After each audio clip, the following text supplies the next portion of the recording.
She said one thing. He heard something completely different. And that gap between what von der Leyen said in Paris and what Fico told the cameras outside is the most important story in European politics this week, because in that gap lives the full truth of what just happened. The EU caved. Not loudly, not publicly, not in a press release, but it caved. And on the exact same day. While von der Leyen was carefully choosing words that would never mention a pipeline, the Hungarian parliament voted 142 to 28, over 80%, against Ukraine's EU membership, against financial aid, against weapons deliveries, against being pulled into a war that Hungary never chose. 2 events, one day. And the EU has no answer for either of them. This is not a pipeline story. This is not a parliamentary vote story. This is the story of how 2 men, Orbán and Fico, stood against the entire weight of the European establishment and forced Brussels to blink first, and then blink again. Let's go through exactly what happened, because mainstream media gave you 2 separate headlines. They never put them in the same frame, and the frame is everything. It starts in Paris, the World Nuclear Forum. Ursula von der Leyen is on stage at one of the most prestigious energy conferences in Europe, and quietly, away from the cameras, she meets with Slovak Prime Minister Robert Fico. What happens next is where the story splits into 2 completely different versions. And the version you believe depends entirely on which politician you listen to. Fico walks out to the press. He is direct. He is clear. He used one word that Brussels has been desperate to avoid for months. Pipeline, he says. And this is a direct quote. We discussed the necessity of resuming the transit of Russian oil through Ukrainian territory into Slovakia. I am glad that we share the same opinion. Same opinion. That is what Fico said. Shared opinion on resuming Russian oil transit through Ukraine. Those are not vague diplomatic words. Those are words with a specific, unavoidable meaning. And then von der Leyen releases her own statement, and the word pipeline does not appear. Not once. Instead, she speaks of, and again, this is direct, affordable energy prices and secure supply for Slovakia and the EU. Fico says pipeline. Von der Leyen says energy prices. Fico says Russian oil transit. Von der Leyen says secure supply. Same meeting. Same room. 2 entirely different public statements. This is not a misunderstanding. This is strategy. And it is the strategy of someone who has agreed to something she cannot say out loud in Brussels. She cannot stand at a podium and tell the European Parliament, yes, we have agreed to help restore Russian oil flow into EU member states. She cannot say those words. Because after 3 years of sanctions, after 3 years of telling Europe that Russian energy dependence was the original sin of the continent, she cannot admit that 2 countries simply refused to comply, and won. So she uses different words. Affordable energy prices, secure supply. Words that mean exactly what Fico said, without saying what Fico said. But Fico said it. And the microphones were running. And now the whole of Europe knows what happened in Paris. Von der Leyen agreed to fund pipeline repairs. The EU Commission proposed money to restore the Druzhba pipeline, the artery that carries Russian oil directly into Hungary and Slovakia. The same pipeline that went dark in January. The same pipeline that Ukraine claims was hit by a drone. The same pipeline that Fico presented satellite images to challenge that claim. The same pipeline that Kiev has refused to allow independent inspection of. The Commission is now funding repairs on a pipeline that Ukraine controls, that Ukraine says it cannot guarantee, and that Kiev has used as leverage since January. Fico demanded his oil back. Brussels said no for weeks. And then Brussels said yes. Just in different words. That is what a cave looks like when it wears a suit. Now here is the number that explains why this was inevitable. And it is a number that no EU official wants to discuss publicly. Hungarian and Slovak industry, particularly their refinery sectors, is built around Russian crude from the Druzhba pipeline. The alternative route is the Janov pipeline through Croatia. Capacity exists, 15 million tons per year, but the oil is significantly more expensive. And for a country like Hungary, with a fraction of Germany's economic size, energy price explosions are not an abstract policy concern. They are factory closures. They are job losses. They are households that cannot pay heating bills. Look at what expensive energy has already done to Germany. Bosch cutting 29,000 jobs. ZF cutting 14,000. Industrial giants moving production out of Europe because the energy math no longer works. That is the future Orbán and Fico looked at and refused to accept for their citizens. And you know what? It is very hard to look at those numbers and say they were wrong. And now the second event of the same day.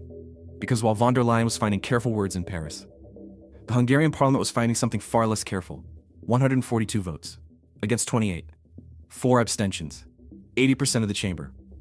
The Hungarian National Assembly passed a resolution demanding that the government oppose Ukraine's EU membership negotiations, oppose financial aid to Ukraine, oppose weapons deliveries, and take every available step to prevent Hungary, or the EU, from being pulled into the war. 142 to 28. That is not a political maneuver. That is a landslide. That is a democratic mandate so clear and so overwhelming that it cannot be dismissed as a government trick or an Orbán stunt. Because the votes were not just from Fidesz. They came from across the chamber, from multiple parties, from politicians who do not agree on very much, but agreed on this. And the mainstream media response? They called it an election campaign move, a theatrical gesture. Orbán playing to his base. What they did not report, what they never report, is the actual content of the resolution. The numbers that the Hungarian parliament put into the record. Numbers that every European taxpayer deserves to see. Since the war began, the EU has transferred 193 billion euros to Ukraine. 193 billion. That is nearly 3 times the total amount Hungary has received from the EU in the entire 20 years since it joined in 2004. 20 years of membership, hundreds of EU budget cycles, and Ukraine has received in 3 years what Hungary has received in 20. And that is just the beginning. An additional 90 billion euros is currently being pushed through. The same 90 billion that Orbán has been blocking. And then there's the next EU budget. 7 years. And the projected Ukrainian share of that budget could exceed 360 billion euros. Add it all together, 193 billion already paid. 90 billion currently being forced through. 360 billion planned for the next budget cycle.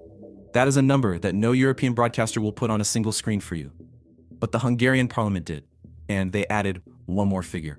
For every Hungarian family, this bill amounts to approximately 1.4 million forints, around 3,600 euros, per family. Not discussed. Not voted on. Decided in Brussels without asking the people who pay, and Orbán's parliament said, no, not with us. Now ask yourself the question that the EU cannot answer.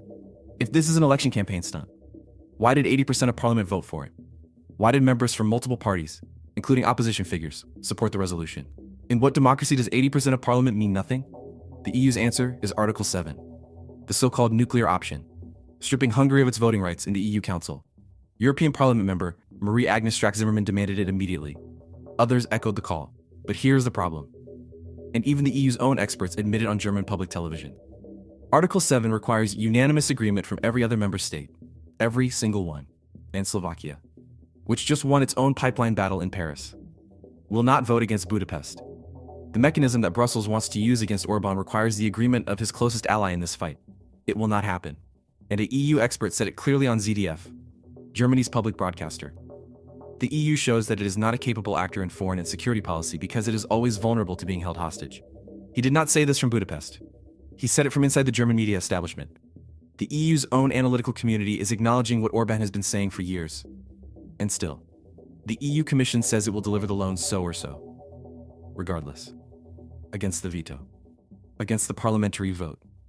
Against the democratic will of a member state. So or so. EU Economics Commissioner Dombrovskis said it publicly. The week before, von der Leyen had said it. Now Dombrovskis. So or so. The same phrase. The same message. We do not care about your veto. We do not care about your parliament. We will do it anyway. Now think about what that means for the value of democratic participation inside the European Union. If a parliament votes 142 to 28, and the EU says so or so, what exactly is that parliament for? If a government uses a legally guaranteed veto, and Brussels builds workarounds to bypass it, what exactly does that veto protect? These are not rhetorical questions. They are constitutional questions. And Brussels has no clean answer. Because the clean answer would require admitting that the EU's structure of unanimous consent, which it asked every member state to accept when they joined, becomes inconvenient when it produces results Brussels does not like. And so or so becomes the policy. And while all of this was happening on the same day in the same news cycle, the German Defense Ministry announced it had organized 35 Patriot missiles for Ukraine, 5 of them directly from Bundeswehr stockpiles. Cost: approximately 140 million euros, 35 missiles. Let that number sit for a moment. Because there is context for it that nobody in the mainstream media provides alongside the announcement. In recent conflict data, 800 Patriot interceptors were used in 3 days of intense aerial defense. The entire global annual production of Patriot missiles is approximately 600 units. Germany sent 35. That is 2 weeks of defense in an intense conflict environment. If the conditions are favorable. After those 2 weeks, those missiles are gone. And the production line will not replace them quickly.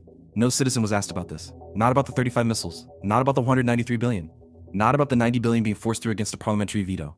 Not about the 360 billion being planned for the next budget. Not a single referendum. Not a single direct vote. Brussels decides. And you pay. That is the argument Orbán has been making for years. And the numbers keep proving it right. Orbán fights for affordable energy. His citizens pay lower energy bills than almost anywhere in Europe. Fico fights for the pipeline. And Brussels funds the repair within weeks. The Hungarian parliament votes 142 to 28. And that democratic signal is louder than anything Brussels has produced to counter it. The EU spent this week calling it blackmail, calling it a campaign move, calling it a while simultaneously bypassing vetoes, ignoring parliamentary votes, and planning to strip voting rights from a country whose parliament just parliament a level of democratic consensus that most EU governments would envy. One question remains. The question that Orbán asked his parliament. The question that 142 of them answered. Who is actually protecting European citizens? In Hungary, Orbán. In Slovakia, Fico. In Germany, nobody asked the question. That is the story. And only one channel is putting both events in the same frame for you. Subscribe. Hit the like button. Because April 12th is 3 weeks away. And everything you have seen this week is only the beginning.